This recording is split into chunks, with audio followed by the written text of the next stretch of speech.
Bismillah walhamdulillah wassalatu wassalamu ala sayyidina Rasulillah wa ala alihi wa sahbihi wa mawalah.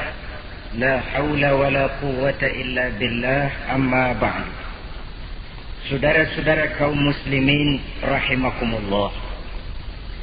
Suatu hari ketika baginda Rasul masuk ke dalam masjid, didapatinya seorang sahabat tengah khusyuk bertafakur di dalam masjid. Sahabat itu bernama Abi Dzar Al-Ghifari. Dihampiri beliau oleh baginda Rasul, kemudian ditanya, "Hai Abi Dzar, begitu khusyuk dan tafakur engkau di dalam masjid, gerangan apa permohonanmu kepada Allah di tempat yang suci ini?" Abi Dzar menjawab, "Maafkan saya ya Rasul. Saya dari tadi di masjid di sini ini bukan berdoa. Lalu wirid juga tidak. Iktikaf ya setengah iktikaf. Habis kenapa kamu di sini?" "Saya menghindar orang ya Rasul." "Menghindar orang kenapa?" "Terlalu banyak datang orang ke rumah saya nagih utang. Saya jadi bingung mau pergi kemana. Akhirnya saya pikir tempat yang netral, yang kira-kira orang nggak datang lagi, ya ke masjid di sini. Maka saya lalu ngetem di sini. Model ke masjid bukannya wirid zikir, takut diuber-uber utang." Baginda Rasul senyum, lalu beliau berkata, "Hai Abi Dzar, maukah engkau aku ajarkan satu doa yang kalau kamu amalkan Allah akan bebaskan hatimu dari perasaan dililit hutang." Bukan dibebasin hutangnya, dibebasin dari perasaan dililit oleh hutang. Sebab kalau ada doa yang kalau dibaca hutang jadi lunas ya enak. Jadi ini jangan keliru saudara-saudara. Kalau diamalkan hati bebas dari perasaan dililit oleh hutang. Mau ya Rasul? Lalu diajarkanlah doa itu, "Allahumma inni a'udzubika minal hammi wal hazan wa minal ajzi wal kasal wa minal jubni wal bukhl wa min ghalabatid dain wa qahrir rijal." Ma'asyiral muslimin rahimakumullah. Banyak di antara kita yang kalau diajarkan satu doa lalu tidak mengukur diri antara doa itu dengan pribadi kita. Padahal syarat di antara kabulnya doa sejak dari adab berdoa sudah diajarkan. Berdoa itu yang baik, bersih tempatnya, bersih pakaiannya, menghadap ke arah kiblat, menengadahkan kedua belah tangan dengan khusyuk dan tawadhu, dengan serius dan penuh keyakinan bahwa doa akan dikabulkan oleh Allah. Sebab Allah dalam hadis qudsi menyatakan, "Ana inda zanni abdi bi." Aku sih, kata Allah, bagaimana sangka hambaku kepadaku saja. Kalau dia sangka baik, aku baik. Kalau dia sangka tidak baik, aku juga tidak baik. Bagaimana sangka hambaku? Jadi kalau kita berdoa sementara hati kita dalam batin ngomong, jangan-jangan doa gua nggak diterima nih. Enggak.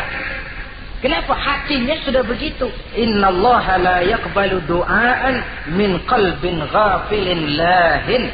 Allah tidak akan menerima doa dari hati yang lalai terhadap doa yang dibacanya itu. Nah, di antara yang terpenting menyesuaikan doa dengan keadaan pribadi. Jadi kalau kita kerja gajinya 1 bulan 1.000, ya wajarlah berdoa minta rezeki 1.500. Wajar namanya. Yang 1.000 sudah ada modal kerja kita, yang 500 kita minta doa kepada Allah. Saudara hadirin, begitu juga doa yang diajarkan oleh baginda Nabi kepada Abi Dzar. Ini hakikatnya mengajarkan kita manusia untuk menjauhi penyakit rohani. Doa ini mengajarkan 8 macam penyakit rohani yang menjadi dinding antara kita dengan Allah. Dan penyakit rohani ini lebih bahaya daripada penyakit jasmani. Kenapa? Penyakit rohani tidak menyebabkan orang masuk neraka. Nah, maaf, Penyakit jasmani tidak menyebabkan orang masuk neraka. Yang menyebabkan orang masuk neraka adalah penyakit rohani. Di akhirat itu nanti tidak ada penduduk neraka ditanya, "Mas, sampean kenapa masuk neraka?" "Anu Pak, saya di dunia dulu korengan."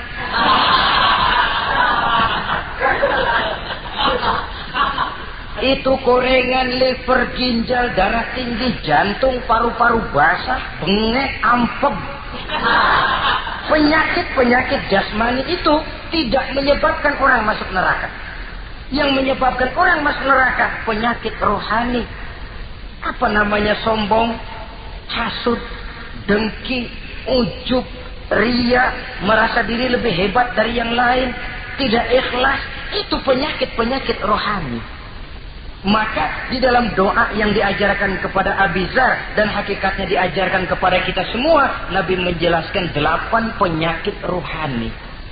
Saya sampaikan ini pada pertemuan kali ini karena sekarang penyakit rohani jarang mendapat perhatian.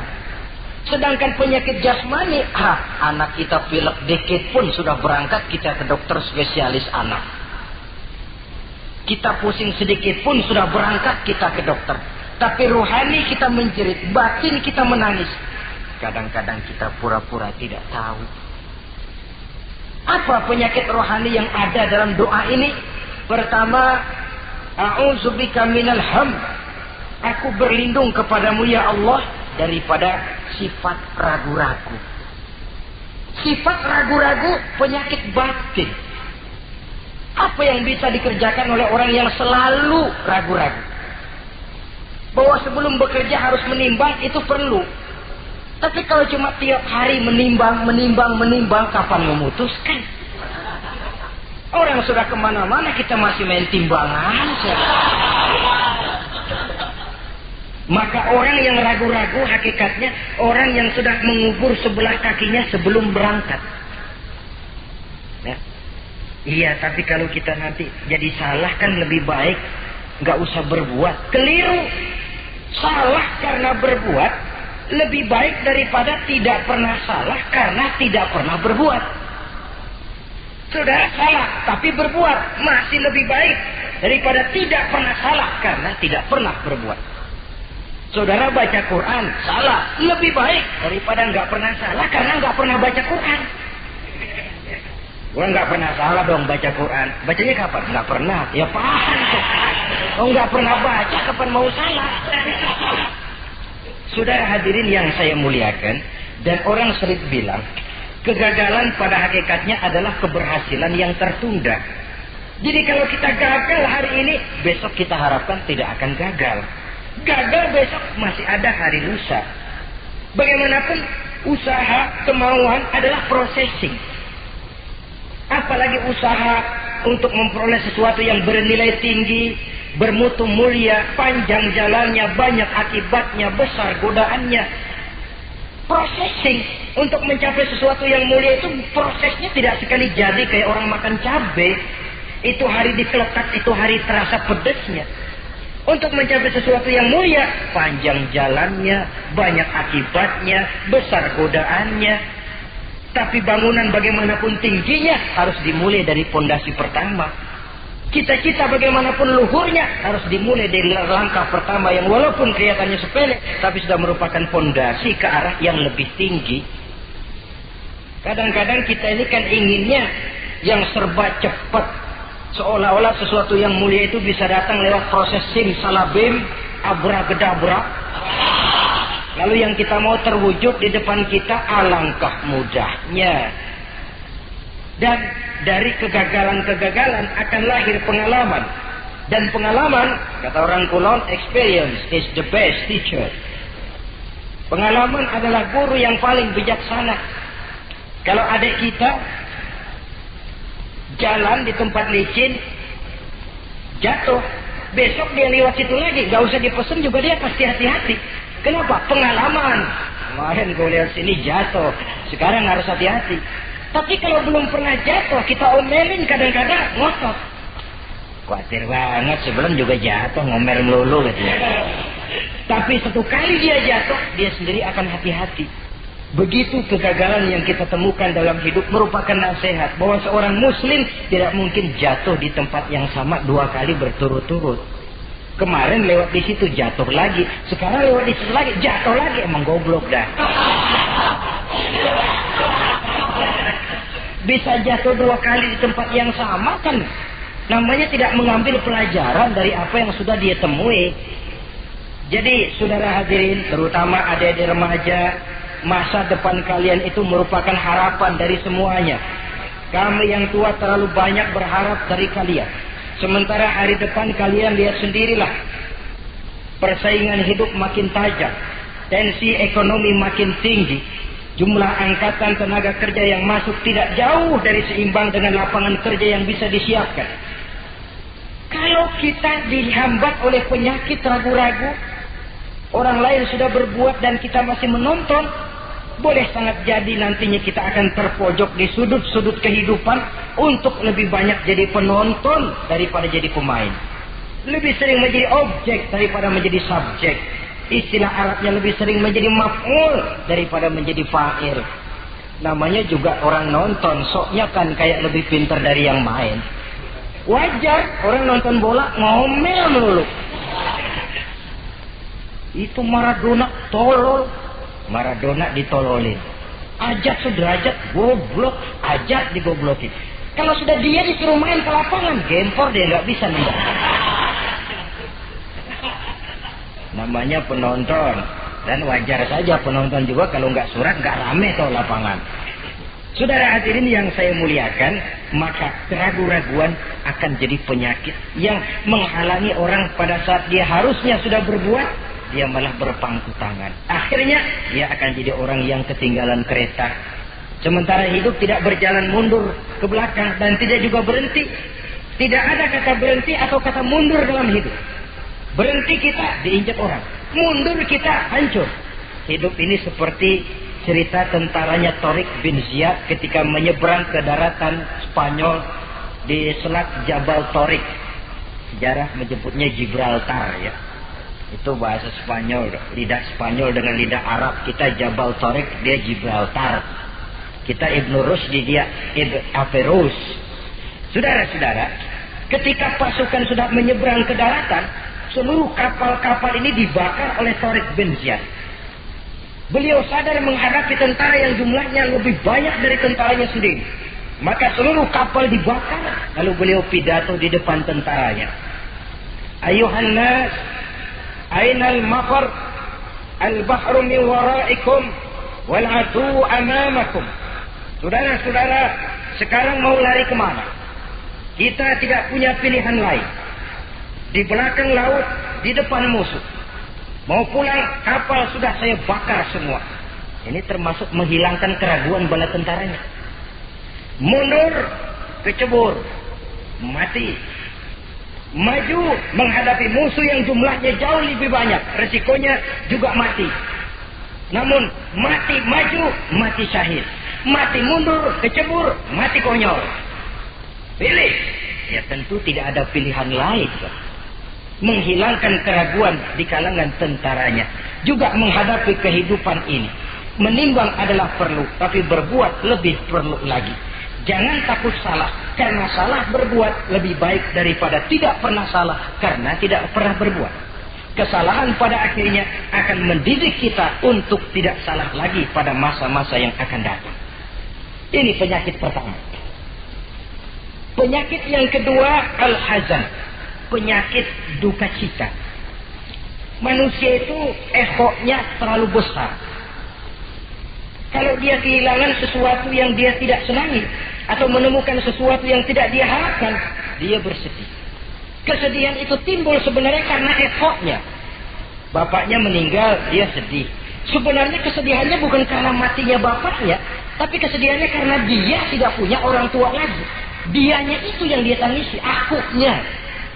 Perkara bapaknya mati sih, memang semua yang hidup mesti mati. Tapi dia nggak punya bapak, itu yang lebih dia sedih. Akunya ini.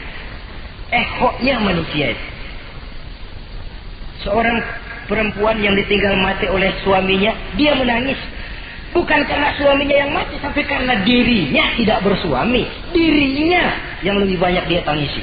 Ehonya itu yang lebih banyak bicara. Oleh karena itu agama mengajarkan, kata Nabi, ahbib habibaka haunan ma asa ayyakuna baghidaka yawman ma wa abghid baghidaka haunan ma asa ayyakuna habibaka yawman ma. Cintailah apa yang kamu cintai sekedarnya saja. Sebab sangat boleh jadi yang sekarang kamu paling cinta, besok jadi yang paling kamu benci. Tapi bencilah apa yang kamu benci sekedarnya saja. Sebab boleh jadi yang hari ini paling kamu benci, besok akan kamu paling cintai. Saudara-saudara kaum muslimin, maka cintailah harta, cintailah kedudukan, cintailah harta benda, cintailah anak dan istri sekedarnya saja. Sehingga tidak berurat dan berakar. Sebab kalau dia sampai berurat dan berakar di hati ini, nanti ketika datang saat berpisah, kita seakan tidak mau menghadapi kenyataan. Kita seakan ingin lari dari kenyataan. Tetapi kalau bersifat ala kadarnya, seluruhnya sudah diperhitungkan. Oleh karena itu, untuk mengatasi sifat duka cita ini, kuncinya adalah iman. Siapa sih orang yang tidak pernah sedih dalam hidup ini? Tapi siapa orang yang tidak pernah senang dalam hidup ini? Tidak ada orang yang senang terus dan tidak ada orang yang sedih terus. Dia berganti. Bahkan itulah yang bikin hidup ini nikmat. Coba kalau hidup ini isinya ketawa saja, monoton. Sebaliknya kalau hidup isinya cuma nangis saja, bagaimana rasanya? Tapi ada senyum, ada tangis, ada duka, ada suka. Itulah bumbu daripada kehidupan. Cuma tentu saja saudara-saudara, duka cita yang pada gilirannya akan membawa kebahagiaan, itu yang harus berani kita hadapi. Tapi duka cita yang tidak beralasan, itu yang jadi penyakit. Kaya, sedih, takut miskin. Itu kan tidak beralasan. Sudah punya jabatan, takut merosot, takut pensiun. Dengar mau ada mutasi, gerusak-gerusuk. Kan itu yang tidak beralasan. Duka cita semacam itu tidak beralasan. Karena tidak sadar bahwa pada awalnya itu pun tidak dia miliki. Kalau duka cita itu akan membawa kebahagiaan, tidak perlu kita takuti. Satu contoh. Kalau di depan saudara saya sodorkan 2 gelas, yang satu isinya jamu, yang satu sirup. Kira-kira saudara minum jamu apa sirup? Jamu apa sirup? Orang yang berpikir panjang saya yakin pasti minum jamu. Pahit memang, getir memang waktu minum. Tapi besok badan sehat, tenaga kuat, gairah kerja ada, semangat hidup tumbuh. Ini orang Islam, orang yang berpikir jauh ke depan. Ke depan kemana? Dia tidak cuma mikir dunia. Dia mikir kubur, alam kubur. Dia mikir akhirat. Maka dia berani minum jamu. Apa jamu itu? Puasa, jamu. Pahit. Memang enak banget puasa. Setengah mati. Sembahyang, jamu. Pahit. Sedekah, jamu. Pahit. Sekarang. Tapi besok kita pulang ke alam kubur. Ya Allah, nikmat alam kubur. Untung kemarin waktu di dunia minum jamu. Waktu di dunia sembahyang, kuburan terasa nikmat. Waktu di dunia sedekah, kuburan dipakein AC. Padahal cuma goceng sedekahnya. Adapun orang yang di luar Islam, dia berpikir pendek. Yang dia lihat cuma yang di depan hidungnya saja. Dia nggak mikirin alam kubur, dia nggak mikir akhirat, yang dia pikirin cuma dunia aja. Kenapa gue mesti minum jamu pahit? Sirup nih, manis. Dia minum sirup. Manis memang waktu minum. Tapi besok, bibir mancung, bengkak, sirawan, sariawan itu.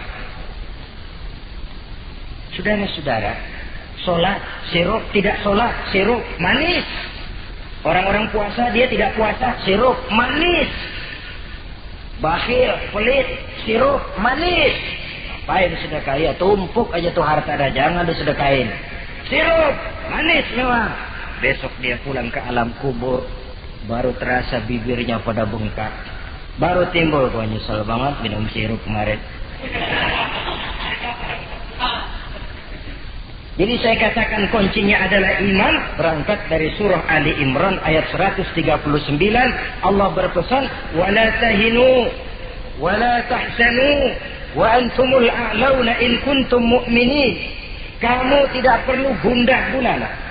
Kamu tidak perlu duka cita dan sedih hati.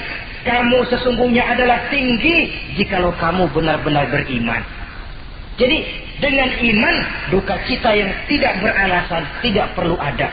Karena sifat duka cita yang tidak beralasan merupakan penyakit rohani yang menjadi penghambat agar orang tidak memperoleh kemajuan apapun dalam kehidupannya. 2. Penyakit rohani yang ketiga, saudara-saudara, al-ajzu. Penyakit lemah. Nabi menyatakan, al-mu'minul qawiyyu ahabbu ilallahi minal mu'minid dha'if. Orang mukmin yang kuat lebih dicintai Allah daripada orang mukmin yang lemah. Sifat lemah tidak disukai oleh agama dan merupakan penyakit batin. Bukan lemah lembut, lemah. Lemah apa? Ya segala lemah. Lemah ekonomi. Agama mengajarkan kadal fakru ayyakuna kufran. Kemiskinan bisa membawa orang kepada kekufuran. Apalagi lemah pendidikan, dalam arti terbelakang, ketinggalan oleh orang-orang lain. Dan yang paling celaka, lemah iman. Saudara-saudara hadirin yang saya muliakan, imannya lemah. Tidak punya ghirah, tidak punya rasa cemburu terhadap agamanya. Kalau anak gadisnya diusik orang, marahnya 7 lapis langit. Kalau keluarganya diusik orang, bukan main. Ngundang orang lain, menyerbu. Itu orang yang coba-coba musik. Tapi agamanya dihina orang. Agamanya diinjak-injak orang. Sedikit pun dia tidak punya rasa cemburu. Sedikit pun tidak ada rasa sedih. Agama saya ini mau dibawa kemana? Islam ini mau dikubur kemana? Lemah iman semacam itu yang kita rasakan sekarang. Sekarang ini orang marah kalau hartanya diusik. Orang marah kalau anak istrinya diusik. Orang marah kalau temannya diganggu. Tapi giliran agamanya diganggu, agamanya diusik, agamanya dihina. Tenang-tenang saja, bah. Tidak ada itu gairah. Tidak ada itu rasa cemburu terhadap agama. Kaum muslimin yang saya muliakan. Lemah iman semacam ini yang sangat membahayakan untuk kelangsungan kehidupan beragama. Di zaman Khalifah Umar bin Abdul Aziz, dalam satu pertempuran melawan orang-orang kafir, tentaranya mengalami kekalahan. Karena kalah, banyak yang ditahan jadi tawanan orang kafir, termasuk 3 orang ofisir setingkat komandan dan beberapa puluh prajurit ditahan di negara kafir ini. Terhadap tahanan-tahanan Islam ini, Raja Kafir musyawarah sama para menterinya, terutama Perdana Menteri. Tuan Perdana Menteri, kata Raja Kafir, bagaimana? Ini tahanan-tahanan Islam yang enak kita apain? Ya terserah Tuan Raja. Kita bunuh saja supaya habis urusan. Ya terserah Tuan Raja. Tapi saya pikir-pikir, soal bunuh sih gampang. Cuma apa tidak lebih baik kalau mereka kita bujuk saja supaya ikut ke dalam agama kita, meninggalkan Islam agamanya, meninggalkan Khalifah Umar bin Abdul Aziz sebagai pemimpinnya. Itu namanya kita sudah berprinsip senjata makan tuan. Nanti kita pasang mereka untuk menghantam orang Islam sendiri. Pikir aja betul juga Perdana Menteri. Iya, bujuk saja mereka. Caranya bagaimana? Adili saja di pengadilan secara terbuka. Supaya jatuh mentalnya, dia mau keluar dari Islam, ikut ke dalam agama kita. Baik. Diadili secara terbuka. Yang adilin langsung Raja Kafir. Dihadiri oleh banyak tentara-tentara kafir. Yang mula-mula diadilin 3 orang komandan ini. Ofisir pertama, maju ke depan. Maju. Komandan pertama. Ofisir, saya Tuan Raja. Kamu tahu siapa kamu sekarang? Saya tahu, saya tahanan. Iya, kalau tahanan bisa diatur kan? Bisa diatur bagaimana Tuan Raja? Kamu mau nggak ikut saya? Meninggalkan Islam sebagai agamamu, meninggalkan Khalifah Umar bin Abdul Aziz sebagai pemimpinmu. Kalau kamu mau opsir, pindah agama saya, nanti kamu akan saya berikan kedudukan yang tinggi, gaji yang cukup, rumah cukup, istri cukup, kendaraan cukup. Pindah saja opsir. Tuan Raja, bagaimana?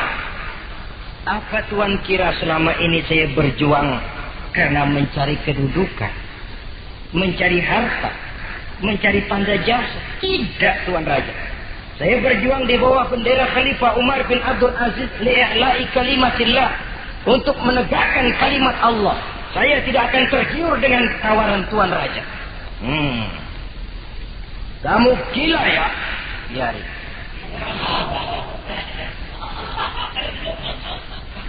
Kamu berani dari kemarin. Opsir, kalau kamu tetap dengan pendirian kamu, kamu akan saya bunuh. Silahkan Tuan Raja. Lebih baik nyawa terpisah dari badan, asal iman jangan berpisah dari hati. Gila ini. Biarin. Bunuh. Datang Al-Ghujur, dipancung kepalanya, putus lehernya dengan badannya pisah. Jatuh kepala itu ngegelinting ke bawah, muter kepala itu kayak orang tua sambil ngaji baca Quran. Tinggal kepalanya saja, bisa dengan badan masih sempat ngaji. Sampai Raja kafir bingung, minggir, ini ada kepala ngaji. Ayatnya yang dia baca, ya ayyatuhan nafsul mutmainnah, irji'i ila rabbiki radiyatan mardiyah. Wahai jiwa yang tenang, kembalilah kamu menghadap Allah dengan ridha dan diridhoi.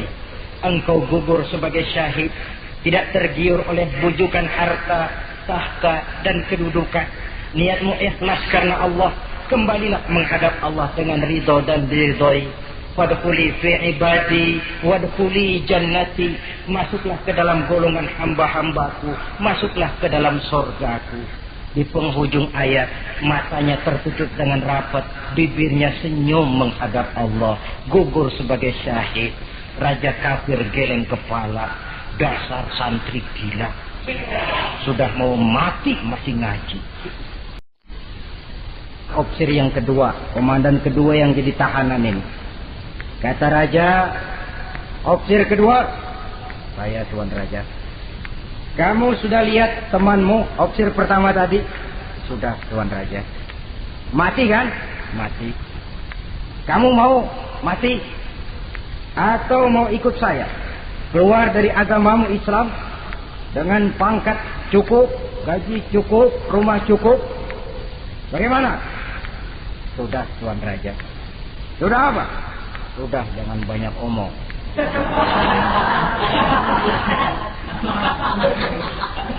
Maksud kamu bagaimana? Saya sudah tidak sabar pengen nyusul teman saya yang barusan, Tuan Raja.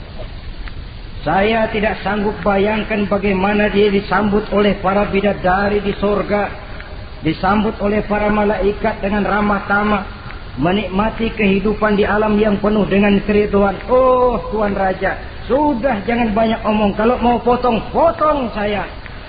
Kata Raja, ini gilaan lagi dari yang tadi. Yang tadi masih bisa diajak berunding, ini sudah minta dipotong. Ayo Al-Ghujur, potong. Dipotong lagi oleh Al-Ghujur, putus lagi, berpisah kepala dengan badannya, jatuh ke bawah, masih muter kepalanya kayak orang tawaf, ngaji lagi. Ayatnya yang dia baca, wujuhu yawma izin nadhirah, wujuhu yawma izin nadhirah, ila rabbiha nazirah. Wajah mereka pada hari itu berseri-seri, kepada Tuhannya mereka memandang, matanya terpejam dengan rapat, bibirnya senyum menghadap Allah. Syahid lagi yang ketiga ini. Nah, kata Raja, Sekarang komandan opsir yang ketiga, panggil. Opsir ketiga, saya Tuan Raja. Sudah dengar nasib dua orang temanmu? Sudah Tuan Raja. Mati? Mati. Kamu bagaimana? Saya mau hidup Tuan Raja. Jadi kamu mau ikut saya? Mau Tuan Raja, saya mau. Mau meninggalkan Islam sebagai agamamu? Mau Tuan Raja. Mengkhianati khalifahmu Umar bin Abdul Aziz? Iya Tuan Raja. Daripada hidup saya kan, daripada mati mendingan hidup Tuan Raja. Daripada nggak punya apa-apa kan mendingan punya apa-apa. Baik, baik. Nanti saya musyawarah sama Perdana Menteri, kamu saya angkat jadi pejabat tinggi. Baik Tuan Raja. Akhirnya Raja musyawarah. Perdana Menteri, saya Tuan Raja. Ini opsir ketiga baik ini, mau ikut kita keluar dari Islam. Kita angkat jadi apa dia? Itu sih urusan Tuan soal angkat mengangkat. Cuman saya pikir-pikir kok aneh Tuan Raja. Aneh bagaimana? Ini opsir ketiga ini kok mau ya meninggalkan agamanya. Mau mengkhianati saudaranya sendiri. Saudaranya sebangsa, setanah air, seiman, sekeyakinan. Hanya karena ditawari oleh kedudukan mau dia khianati. Orang itu kalau sudah mau mengkhianati bangsanya sendiri Tuan Raja, apalagi bangsa lain. Sekarang ini dia sopan sama kita karena kepengen selamat. Nanti kalau ada kesempatan bukan kita yang ditikam dari belakang, senjata makan Tuan. Jadi menurut kamu bagaimana Perdana Menteri? Menurut saya opsir ketiga ini komandan bejat. Masa orang bejat jadi pejabat rusak rakyat? Malah orang dua yang mati itu orang bagus, punya prinsip, punya pendirian, nyawa taruhannya iman tidak goyah. Itu malah kalau bisa yang dua itu dihidupin lagi. Orang punya pendirian, ya hidupin tuh gimana udah kadung mati? Tidak bisa. Jadi yang ketiga ini gimana? Kalau menurut saya yang ketiga ini bunuh saja Tuan Raja. Ngapain miara orang bahaya? Bunuh saja. Bunuh. Iyalah kalau begitu bunuh saja. Betul juga kamu. Sidang dibuka kembali. Opsir ketiga, gimana Tuan Raja? Saya diangkat jadi apa? Kamu nggak diangkat. Nggak diangkat bagaimana? Kamu opsir bejat. Kok bejat? Iya. Agamamu saja kamu mau tinggalkan. Saudaramu sebangsa setanah air mau kamu khianati. Apalagi kami yang orang lain bangsa dengan kamu. Kalau ada kesempatan kami akan kamu tikam dari belakang. Jadi saya gimana? Kamu dibunuh. Bunuh. Tuan Raja. Bunuh. Iyalah bunuh. Tapi saya mau Islam lagi Tadinya saya mau keluar dari Islam, saya pikir dapat kedudukan tinggi. Kalau dibunuh juga, iyalah bunuh. Tapi saya tak Islam lagi. Terserah mau Islam mau tidak, pokoknya bunuh. Iya, saya mau Islam lagi. Cepat. Iya. Kalau mengucap 2 kalimat syahadat mau Islam lagi, macet lidah. Ayo cepat. Iya Pak. Asyhadu Enggak bisa mengucap syahadat. Ayo cepat. Iya Pak. Asyhadu enggak bisa. Sampai goloknya Al-Qujo keburu sampai ke lehernya.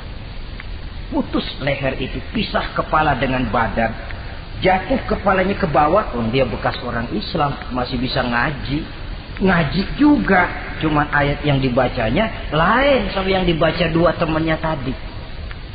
Ayat yang dia baca begini, afaman haqqat alaihi kalimatul azab afa anta tunkizu man finnar. Orang yang sudah memang akan mendapat vonis azab di neraka, bisakah kamu menyelamatkan mereka dari azab yang sangat pedih? Bertahun-tahun dia berjuang untuk Islam di bawah kepemimpinan Umar bin Abdul Aziz dengan niat li'la'i kalimatillah. Tapi di akhir perjuangannya dia tergoda oleh harta dan kedudukan. Dia keluar dari Islam dan dikala itu ajal datang merenggut nyawa, dia mendapat su'ul khatimah, matinya ke dalam neraka. Na'udzubillah min dzalik. Ini termasuk lemah iman, saudara-saudara. Dan itu penyakit yang bahaya. Biar lemah ekonomi, biar lemah pendidikan, kalau iman kuat, insya Allah masih ketolong. Tapi biar ekonomi kuat, pendidikan kuat, iman lemah, malah yang kuat tadi akan menghancurkan nilai iman yang lemah itu tadi. Disinilah mabda'nya, berlindung kita kepada Allah dari lemah hati, lemah iman, lemah akidah. Baik, penyakit rohani yang ketiga, wa a'udzubika minal kasal. Aku berlindung kepadamu ya Allah daripada sifat penyakit malas. Malas adalah penyakit batin. Santai perlu, refreshing perlu. Tapi kalau tiap hari santai, apakah kita akan jadi generasi santai? Dan persoalan apa yang bisa kita selesaikan dengan posisi santai? An-Nisa ayat 95 menegaskan, La yastabil qa'iduna minal mu'minina ghaira ulid darari wal mujahiduna fi sabilillah. Orang-orang yang berjuang di jalan Allah tidak sama nasibnya dengan orang yang duduk saja gelenggam, delohom, ayam-ayam tanpa ada uzur darurat, yang hanya menunggu keajaiban yang turun dari langit, menghitung bintang bertebaran di atas cakrawala. Tidak akan sama orang yang berjuang di jalan Allah dengan yang duduk delohom, ayam-ayam, gelenggam, menikmati apa yang ada tanpa berpikir meningkatkannya ke arah yang lebih baik. Ma'asyiral muslimin rahimakumullah. Malas berusaha, malas beribadah adalah penyakit rohani yang ditiupkan oleh iblis ke dalam diri sanubari kita. Makin tinggi nilai iman, makin berat bisikan kemalasan itu. Namun kalau kita bentengi dengan bahwa malas kita hari ini akan membawa penyesalan bukan besok, bukan lusa, bukan minggu depan, bukan pula bulan depan, tapi barangkali tahun depan, 5-10 tahun yang akan datang, untuk masa depan yang lebih depan di alam kubur, di alam akhirat. Akibat penyesalan di dunia akan terasa di sana nantinya. Allah telah memberikan hidup. Dalam hidup kita diberikan energi, daya dan kekuatan. Manfaatkan daya dan kekuatan itu untuk berusaha dan bekerja. Allah tidak suka kepada orang yang bermalas, berpangku-pangku tangan, menunggu keajaiban dari langit sambil berleha-leha. Allah suka kepada orang yang bekerja keras. Karena seluruh rasul bekerja keras, seluruh para nabi bekerja keras. Saudara-saudara, hanya istana yang ditegakkan dalam khayalan saja yang bisa dijangkau dengan bermalas dan bersantai-santai. Tapi istana dalam wujud kenyataan hanya bisa dicapai dengan kerja keras dan semangat menghadapi kehidupan. Yang kelima, wa a'udzubika minal jubn. Kami berlindung kepadamu ya Allah daripada sifat takut. Saudara-saudara, setiap orang terlahir membawa fitrah. Fitrah itu juga bisa berupa sifat. Tiap orang punya sifat takut, tiap orang punya sifat berani. Lingkungan, pendidikan, pergaulan menumbuhkan mana yang lebih subur. Kalau takutnya lebih subur, dia akan jadi penakut. Kalau beraninya lebih subur, dia akan jadi pemberani. Masalahnya sekarang kapan kita harus berani, kapan kita mesti takut. Kan itu saja.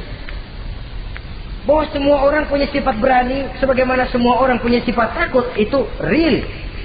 Tapi kapan kita harus berani, kapan kita harus takut. Agaknya surah An-Nisa ayat 77 cukup menjadi sindiran. Falamma kutiba alaihimul qitalu idza fariqum minhum yakhshawna an-nasa ka khasyatillahi aw ashaddu khasyah. Manakala diwajibkan kepada mereka berjuang, maka sebagian daripada mereka takut kepada manusia seperti mereka takut kepada Allah, bahkan lebih takut kepada manusia daripada takut kepada Allah. Ini kan takut yang tidak beralasan. Tengoklah zaman sekarang, mereka yang menebarkan maksiat punya keberanian. Mereka yang bergelimang di lumpur dosa punya keberanian. Mereka yang melakukan penyelewengan dan menyesatkan manusia punya keberanian.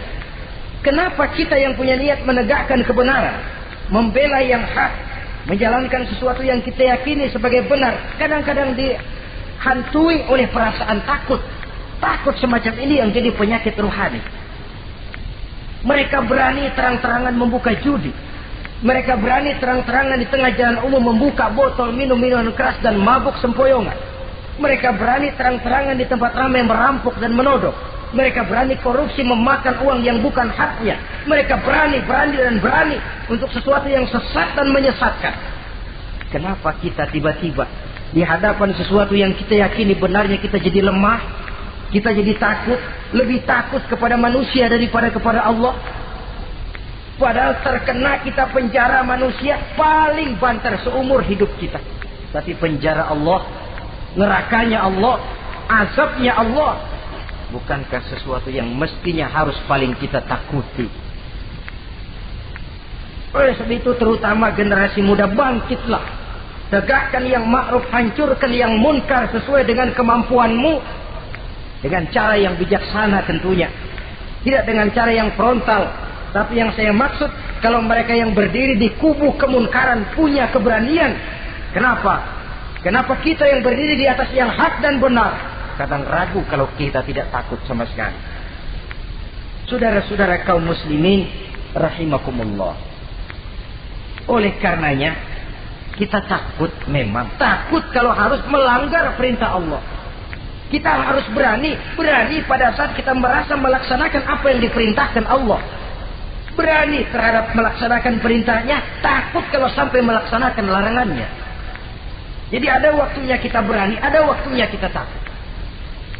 Dengan demikian, sifat penakut ini menjadi handicap, menjadi penghalang yang menghalangi kita daripada kemajuan dan kemajuan. Iya, Islam sih Islam, Pak. Tapi kalau nanti saya dipecat, anak saya makan apa, Pak? Islam sih Islam, Pak. Tapi ini risikonya, Pak. Bukankah Nabi sendiri pernah memang memperingatkan, sayati ala ummati zamanun al-qabidu ala dinihi kal-qabid ala al-jamrah.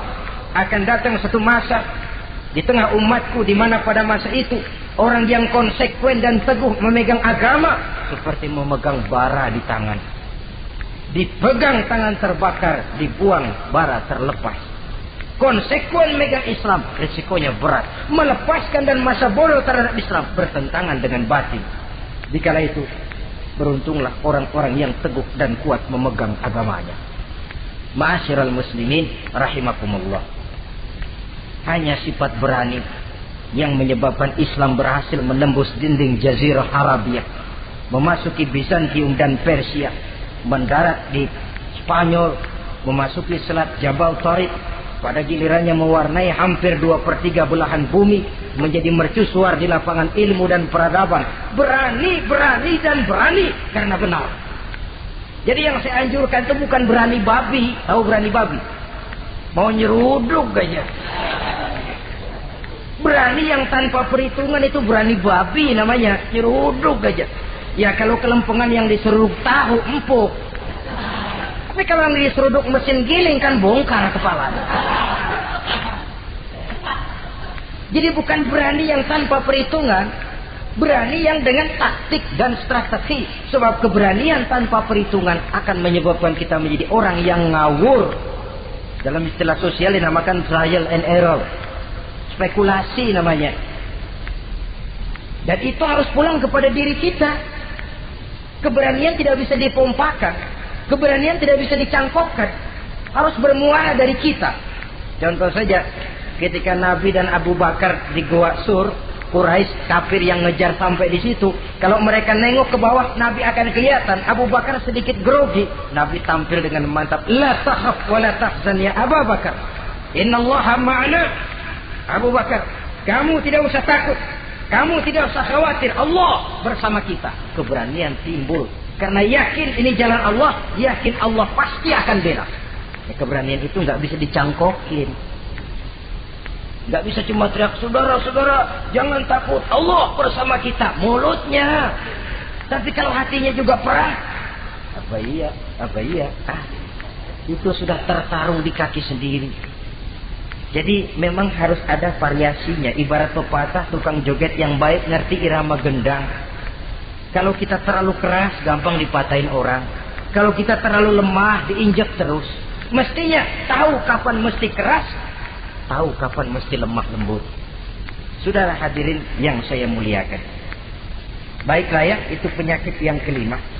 Penyakit yang keenam, wa a'udzubika minal bukhl. Kami berlindung kepadamu ya Allah daripada sifat bakhl, pelit bin kikir alias medit. Ini penyakit rohani. Kenapa seorang bisa kikir? Karena dia tidak sadar. Pokoknya duit saya ya keringat saya. Dia tidak sadar bahwa itu amanah. Dia tidak sadar bahwa dia kadang-kadang diberikan kehormatan oleh Allah untuk menjadi keran yang menyampaikan rezeki kepada orang lain.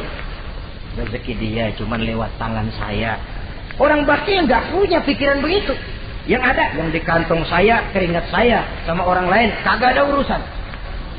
Kalau dia sadar rezeki saya cuma lewat tangan, rezeki dia cuma lewat tangan saya, dia berfungsi sebagai keran, rasa bakhil itu tidak perlu ada. Yang kedua, orang bisa bakhil karena jama'a mala wa addada. Suka ngumpul-ngumpulin harta lalu ngitung-ngitung. Ngitung. Orang kalau terlalu ngitung kan yang ada kurang melulu. Kebangetan ngitung melulu. Aduh, 10.000. Kalau 15.000 aja enak aturnya. Dapat 15.000, tanggung dikit lagi. Kalau 20 aja cukup dah nih. Yang nggak pernah cukup sesungguhnya. Jama'a malan wa addada. Kalau sudah kesina, dia akan sampai kepada yahsabu anna malahu akhlada. Dia akan menyangka bahwa harta itulah yang bisa mengekalkan dia. Ya mengekalkan kebahagiaannya, ya mengekalkan keluarganya, ya mengekalkan umurnya, ya mengekalkan kehidupannya. Sampai kepada tahapan keliru. Kalau sudah begitu, berat pisah sama harta. Duitnya 100.000, hilang 1.000. Yang hilang doang tuh yang dia pikirin. Yang masih ada yang 99.000 dia nggak ingat. Waduh, mati gua. Ngapa? Duit 1.000 hilang, mati. Mati. Padahal yang ada ketimbang yang hilang masih lebih banyak yang ada. Hilang itu yang 99, yang 1.000 yang dia ingat.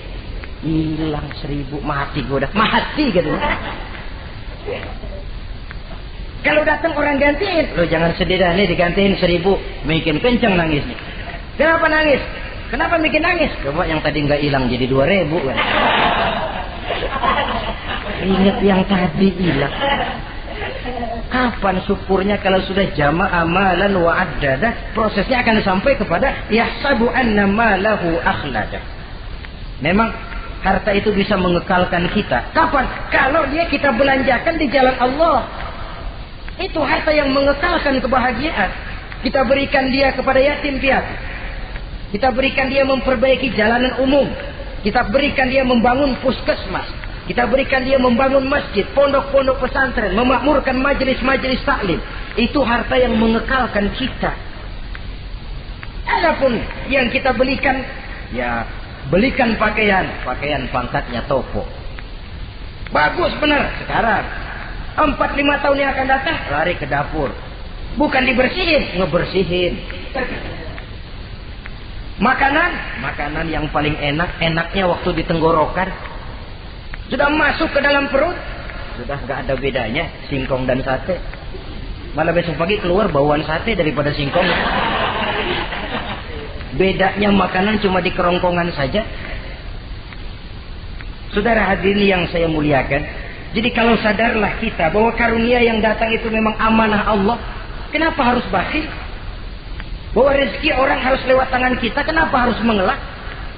Tidak ada orang jatuh miskin karena dia dermawan. Tidak ada orang jadi susah karena banyak menolong orang. Karena mungkin keberkahannya yang penting itu. Dia menolong orang, orang tidak bisa membalas, tapi Allah membukakan jalan lewat jalan lain yang tidak dia perkirakan sebelumnya. Masyiral muslimin, apalagi kalau orang itu adalah orang yang dekat dengan kita. Maksud saya ibu bapak kita. Oh, itu balasannya paling kontan. Berbuat baik kepada ibu, berbuat baik kepada bapak. Ada rezeki sedikit, belikan makanan yang disenangi orang tua kita. Pak, ibu, alhamdulillah ada rezeki. Ini makanan kesukaan bapak, ibu. Menurut kita sederhana, sepele. Allah akan balas itu paling kontan lewat jalan yang tidak kita sangka-sangka. Ibu bapak, yatim piatu terutama juga. Saudara kaum muslimin rahimakumullah. Oleh karenanya, sekali lagi tidak ada orang jadi kaya karena dia kikir, pelit. Kenapa sih tuh orang jadi miliuner? Oh, dia dari muda pelit banget. Tidak ada. Dan tidak ada orang jatuh bangkrut karena rajin sedekah. Kata Nabi, inna shadaqatal mar'il muslim tazidu fil umri wa tadfa'u mitata su'i. Sesungguhnya sedekahnya seorang muslim bisa menambah panjang umur dan menyelamatkan orang dari mati secara su'ul khatimah.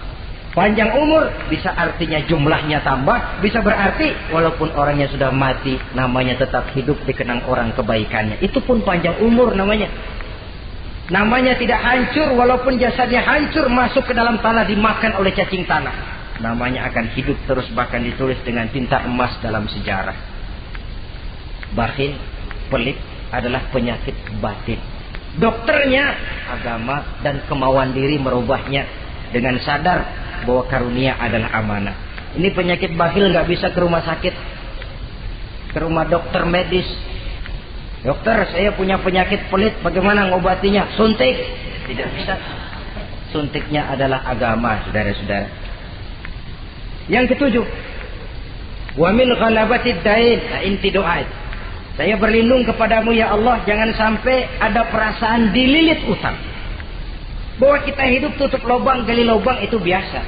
Tapi kalau gali terus nggak pernah nutup, ini mau kejeblos namanya. Utang lalu nggak bayar-bayar, namanya gali lubang, nggak pernah nutupin. Bahkan Nabi pesan, alaikum biddain, fa innahu hamun billail wa dani'un bin nahar. Kalau bisa kamu nggak usah ngutang. Kenapa? Utang itu siangnya bikin kita takut ketemu orang, malamnya bikin kita susah tidur. Coba dah kalau nggak bisa ngutang, berabe, malam nggak bisa tidur, siang takut ketemu orang. Jangan kepergok nih, belum ada duit buat bayar. Jangan ke sono, takut ketemu. Jangan kemari, takut ketemu. Akhirnya nggak kemana-mana, ngumprak di rumah. Tetapi adat hidup, saudara-saudara, apalagi kita yang ekonomi menengah ke bawah, biasa. Adat hidup itu tutup lubang, gali lubang, saling menerima, saling memberi. Tapi yang diajarkan oleh agama, oke, gali lubang silakan, asal bisa nutupin. Kalau tiap hari gali lubang dulu, kan kejeblos akhirnya. Oleh karena itu, apalagi hutang ini menyangkut hukukul adami, hak manusiawi. Itu di akhirat nanti ya, taubatnya lebih sulit. Kalau saudara dosa kepada Allah, taubatnya cuma 3 syaratnya. Nyesel, berjanji tidak akan mengulangi, meninggalkan perbuatan jahat. Tapi kalau menyangkut hak manusia, syarat taubatnya 4. Saudara mencuri sendal, syarat taubatnya nyesel, berjanji tidak akan mengulangi lagi, meninggalkan perbuatan mencuri, lalu yang keempat sendal orang pulangin. Atau minta maaf dan minta ridho dari yang bersangkutan. Sebab ini menyangkut hukukul adami, hak manusiawi. Nggak bisa saudara nyolong sendal, taubat langsung kepada Allah, taubat Tuhan, nggak lagi-lagi nyolong sendal. Tapi sendal orang dibekap terus, ya belum. Nah termasuk masalah hutang ini. Ma'asyiral muslimin rahimakumullah. Jadi silahkan gali lubang, asal ada kemungkinan untuk nutup. Dan pada saat kesempatan untuk nutup datang, tutup dulu supaya besok bila bisa gali lagi. Jadi kita kadang-kadang kalau ngutang begitu datang rezeki aja giliran mau bayar, rasanya kan berat. Masih ada keperluan lain. Datang yang lagi aja bang, tar. Datang lagi sok. Datang lagi tar. Datang lagi sok. Kalau tar sok saja, nembak terus, ya kapan-kapan mau kita bisa tutup itu lubang. Ma'asyiral muslimin rahimakumullah. Yang terakhir, penyakit batin, waqah rijal. Kami berlindung kepada-Mu ya Allah, jangan sampai kami hidup di bawah bayang-bayang orang lain. Jangan sampai kami hidup di bawah pengaruh orang lain, hidup disetir orang lain. Badan merdeka tapi jiwa budak. Badan merdeka tapi mental budak. Kita hidup jadi robot. Kemana saja yang nyetel arahkan, ke situ kita berangkat. Hidup tanpa prinsip. Rijal. Hidup jadi bayang-bayang bagi orang lain. Alangkah tidak nikmatnya. Kehilangan kepribadian, tidak punya sikap mandiri. Itu pun penyakit rohani. Karena pada akhirnya nilai kita ditentukan oleh kepribadian kita. Kebesaran tidak bisa dengan nyempeng kepada orang lain. Kekayaan tidak bisa dengan mengakui leluhur. Pribadi kita, sepanjang kita masih hidup di bawah bayang-bayang orang lain, sepanjang itu kita tidak akan pernah punya kepribadian. Dan bila kita tidak punya kepribadian, maka orang tidak akan pernah mencatat kita dalam kehidupan ini. Nah, inilah pertemuan kita yang singkat. Mudah-mudahan ada manfaatnya. Terima kasih dan mohon maaf. Wassalamualaikum warahmatullahi wabarakatuh.